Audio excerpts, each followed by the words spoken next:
الشخص من وقت للتاني بيحس بشعور مش قادر يذاكر وهكذا، فبدأنا نقول نعمل صيغة اقتباسات. صيغة الاقتباسات دي اللي احنا نقول كلام مؤثر جدا أو كلام لناس عظيمة جدا، كتاب سواء أو حكام أو مؤثرين يعني. وتبدأ أنت تكتب الاقتباس دي وتحطه قدامك على الحيطة، على حتى المكتب قدامك أو على حيطة جنبك في أي مكان في الأوضة عندك يعني. وأنت داخل من الأوضة، من باب الأوضة، تبدأ تشوف الاقتباسات دي أو إنك تيجي عليه فتبدأ تقرأ وهكذا، فينشط عندك تفكير كويس.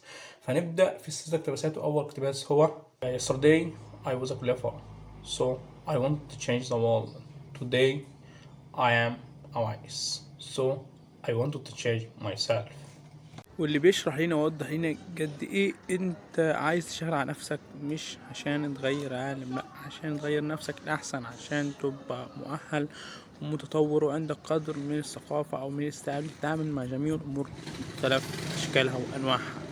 فلازم يقول لك غير نفسك الاول، بعد كده تقدر تغير اي شيء مادام انت عندك الكونسبت اللي انت تقدر تغير نفسك.